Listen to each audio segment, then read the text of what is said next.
लेकिन कर्नाटक के गृह मंत्री जी परमेश्वर ने एक सच्ची बात कह दी पिछले महीने। इस देश में जैन धर्म और बौद्ध धर्म पैदा हुए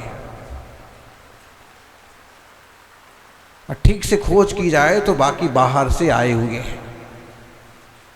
भले लाख साल पहले आए हों, 5 लाख साल पहले आए। सोशल मीडिया पर जैन समाज के सबसे लोकप्रिय जैन न्यूज चैनल सत्य पर विश्वास करने वाले और सत्य से नहीं डिगने की वाशगत चैनल महालक्ष्मी आपके पास आता है आज शाम 8 बजे। अमावस है आज और साधा जैन आज शुरुआत करता है कि सचमुच ऐसी डबल अमावस जैन समाज के ऊपर पड़ गई है। पर आप पहले बात करते हैं प्रधानमंत्री श्री नरेंद्र मोदी जी। आजकल खूब चलेंगी रैलियाँ और खूब होंगे उद्घाटन जब तक चुनाव की घोषणा नहीं होती।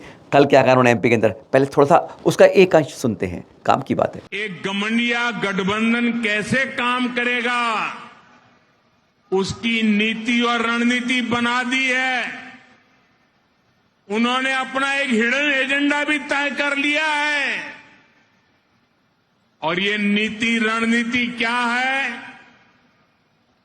ये इंडी अलायंस की नीति है, एक गठबंधन गठबंधन की नीति है, भारत की संस्कृति पर हमला करने की। इंडी अलायंस का निर्णय है भारतीयों की आस्था पर हमला करो। इंडी अलायंस गठबंधन की नीयत है भारत को जिस विचारों ने, जिस संस्कारों ने, जिस परंपराओं ने हजारों वर्ष से जोड़ा है उसे तबाह कर दो। जिस सनातन से प्रेरित होकर देवी अहल्याबाई होलकर ने देश के कोने कोने में सामाजिक कार्य किए, नारी उत्थान का अभियान चलाया, देश की आस्था की रक्षा की, ये गठबंधन गठबंधन, ये इंडी अलायंस उस सनातन संस्कारों को, परंपरा को समाप्त करने का संकल्प लेकर के आए हैं। बिल्कुल सही कहा प्रधानमंत्री महोदय। भारतीय संस्कृति पर कोई चोट मारे स्वीकार्य नहीं होनी चाहिए। भारतीय परंपरा को तबाह करने की कोशिश करे स्वीकार्य नहीं होनी चाहिए।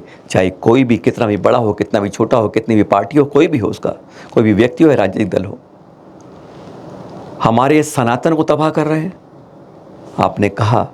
और आज समाज भी यही चाहता है कि किसी भी संस्कृति पर गलत चोट नहीं की जाए। पर मोदी जी, राजनीति में जब धर्म आता है तो बहुत अच्छा लगता है, पर जब धर्म में राजनीति लाई जाती है तो बहुत गलत होता है। आज जैन धर्म में राजनीति आपकी ऐसे ही आ रही है मोदी जी, आपकी सरकार की ओर से।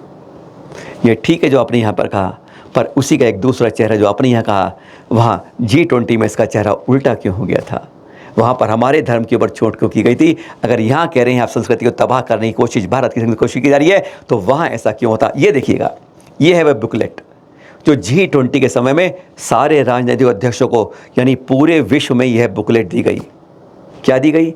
Bharat the mother of democracy, लोकतंत्र की जननी, आप लोकतंत्र की माता कह सकते हैं आप, सचमुच, क्योंकि हमारा इतिहास इसी तरह का है। लोकतंत्र हमारे देश का आधार स्तंभ रहा है। पर इसके अंदर आपने क्या परोसा?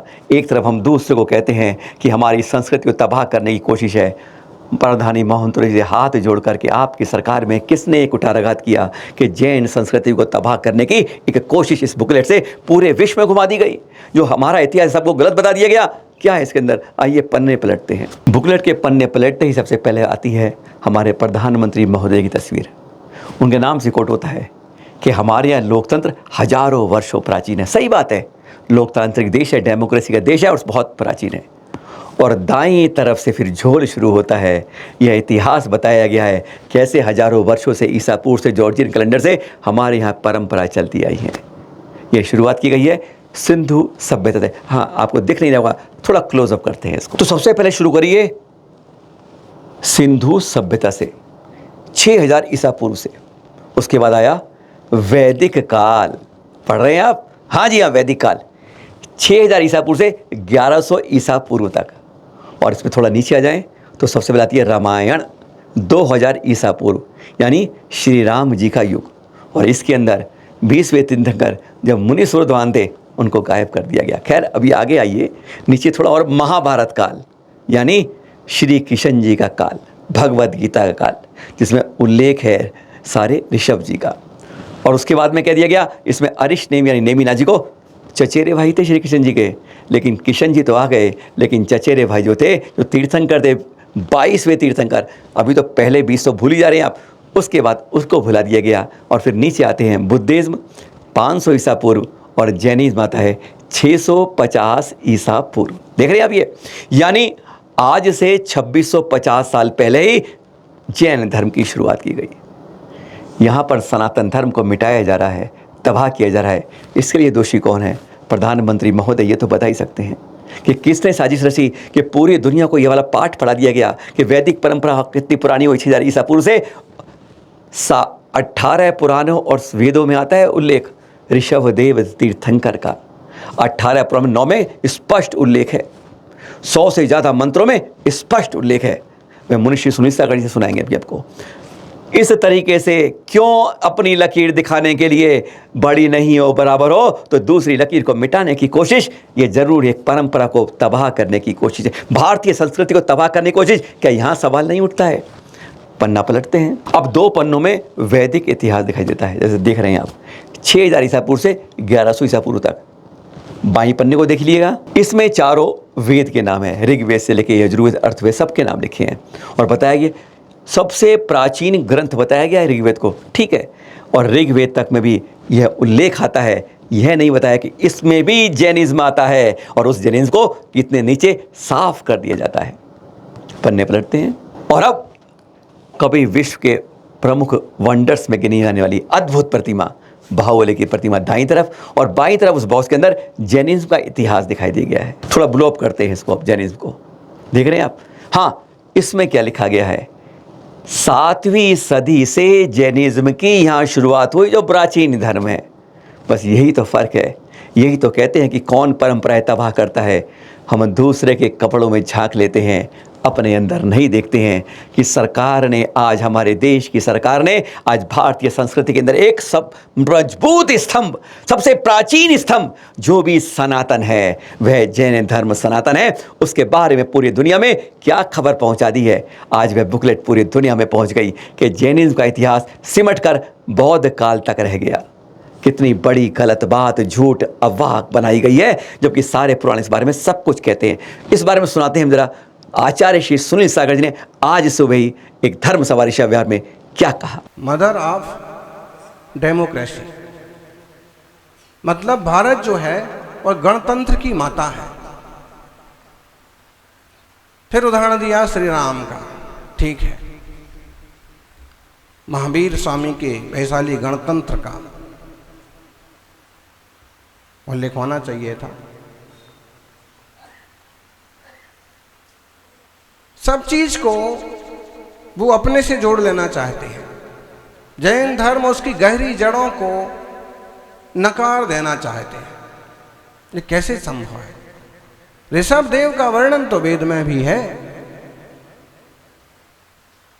ऋषभः हरिः, ऋषभ ही सबसे बड़े देवता हैं। 122 से ज्यादा ऋचाएं हैं, मंत्र हैं जिनमें ऋषभ देव का उल्लेख हुआ है। और कुछ मंत्रों में स्वस्ति न ऋषभः, स्वस्ति न अजितः, स्वस्ति न त्वरष्ट नेमिः, इन 3 तीर्थंकरों का उल्लेख हुआ है।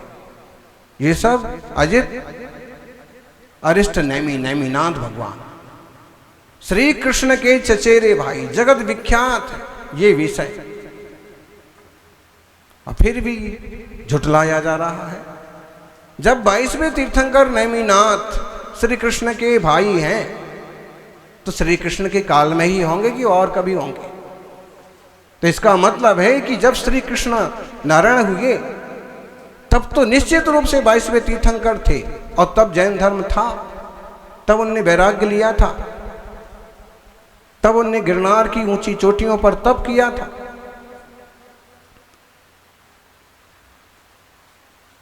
आज से 200 साल पहले, 2100 साल पहले समंतभद्र ने इस बात का उल्लेख किया है। 2200 साल पहले लिखे गए शिलालेख सम्राट एल खारवेल, महामेघवाहन खारवेल, उन्होंने खंडगिरी उदयगिरी में जो 17 लाइन का शिलालेख लिखा है, वो देश का सबसे सुंदर, श्रेष्ठतम और प्राचीनतम शिलालेखों में से एक है। सबसे ज्यादा प्रतापी सम्राट हुआ है खारवेल, सबसे छोटी वय में।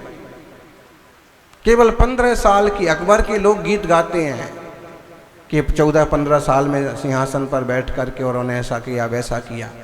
उस जमाने में 2200 साल पहले सम्राट खारवेल ने केवल 15 साल की वय में पिता के अभाव में सिंहासन संभाला।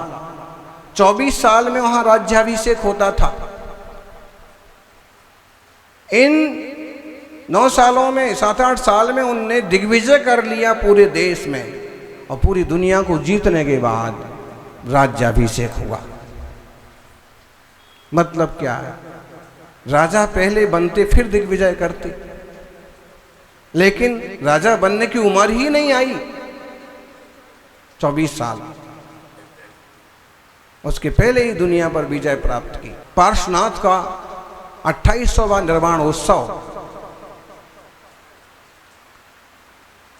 अगले साल, इस साल से शुरू हो गया, अगले साल तक मनाया जाएगा। पार्श्वनाथ का 28वां निर्वाणोत्सव चल रहा है। महावीर स्वामी का 2550वां निर्वाणोत्सव मनाएंगे। इंद्रविभूति गौतम गणधर का 2550वां केवल ज्ञान कल्याणक दीपावली पर आएगा। और उसके पहले जाते हैं तो नेमिनाथ हैं, तीर्थंकर प्रभु हैं, जो कृष्ण के बलराम के चचेरे भाई हैं। हरिवंश पुराण में पूरा इतिहास उपलब्ध होता है। लेकिन फिर भी जिन लोगों ने वो ये पुस्तक तैयार की, शायद उन लोगों ने इतिहास का ध्यान नहीं रखा, अपितु किसी एक धर्म को मुख्य करने की कोशिश की है।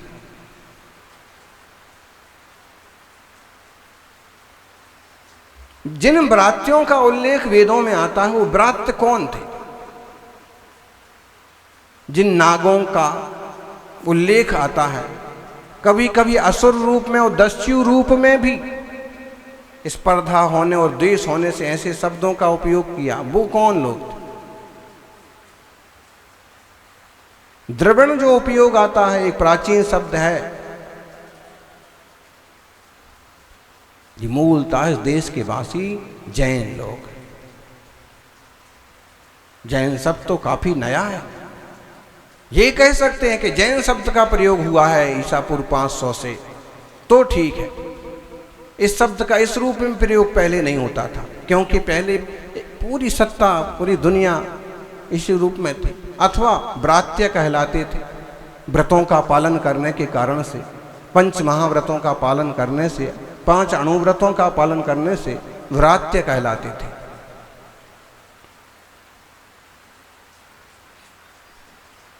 देश के दूसरे राष्ट्रपति, philosophy of India, Radha Krishnan ने लिखा कि महावीर और पार्श्वनाथ को लोग स्वीकार करते हैं, लेकिन जब जैन लोग पहले तीर्थंकर ऋषभदेव को स्वीकार करते हैं, और जिनका उल्लेख शास्त्रों में श्रीमद् भागवत के 8वें अध्याय में मिलता है, वैदिकों ने उन्हें 10 अवतारों में से एक अवतार भी मान रखा है। तो जब वो ऋषभदेव को जैन लोग पहले तीर्थंकर के रूप में स्वीकार करते हैं, तो पुरातत्व शास्त्री ऋषभदेव को पहला तीर्थंकर स्वीकार क्यों नहीं करते? करना ही चाहिए। जब उनकी परंपरा के लोग स्वीकार करते हैं, तो दुनिया को भी करना चाहिए, मानना चाहिए उस बात को कि जो लोग उसका अनुसरण कर रहे हैं वो उस बात को मान रहे हैं। Discovery of India, Nehru ji ने भी इस पर लिखा, जैन धर्म स्वतंत्र और महान और प्राचीन धर्म है, भारत में ही पैदा हुआ है। चाहे जवान फिसलने से हो और चाहे सियासी तिकड़म हो, लेकिन कर्नाटक के गृह मंत्री जी परमेश्वर ने एक सच्ची बात कह दी पिछले महीने इस देश में जैन धर्म और बौद्ध धर्म पैदा हुए। और ठीक से खोज की जाए तो बाकी बाहर से आए हुए हैं। भले लाख साल पहले आए हों, 5 लाख साल पहले आए हों, लेकिन इस कड़वे सच को कौन कहे और कौन स्वीकार करे। जैन धर्म तो वर्षों वर्षों पहले अनादिकाल से उत्पन्न हुआ है, या ऋषभ देव से। बुद्ध धर्म महावीर स्वामी के काल में गौतम बुद्ध से। बहुत प्राचीन है। क्यों जबरदस्ती इसे झुठलाते हैं, क्यों इसको लूटने की कोशिश लोग करते हैं, समझ में नहीं आता। आए दिन कोई ना कोई वारदात होती है, कोई ना कोई घटना घटती है।